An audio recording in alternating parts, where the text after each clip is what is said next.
काय अगदी जंगलात गेल्याचा भास होतोय नाही का?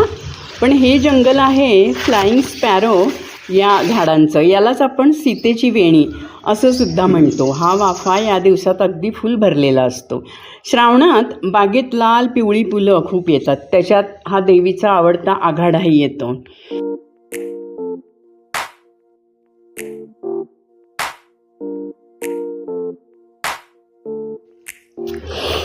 श्रावणात किंवा पावसाळ्यात ही कर्दळसुद्धा खूप फोफावते बागेत.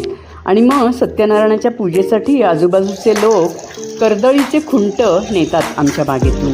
आणि बाकी ही अशी जंगली रानफुलं तर खूपच वेगवेगळ्या प्रकारची दिसतात बागेत ह्या दिवसात. या पिवळ्या फुलांची रोपंसुद्धा एका शेजारी एक अशी जोमाने येतच राहतात. एकूण काय, श्रावणात माझ्या बागेत अगदी रंगांची उधळण असते.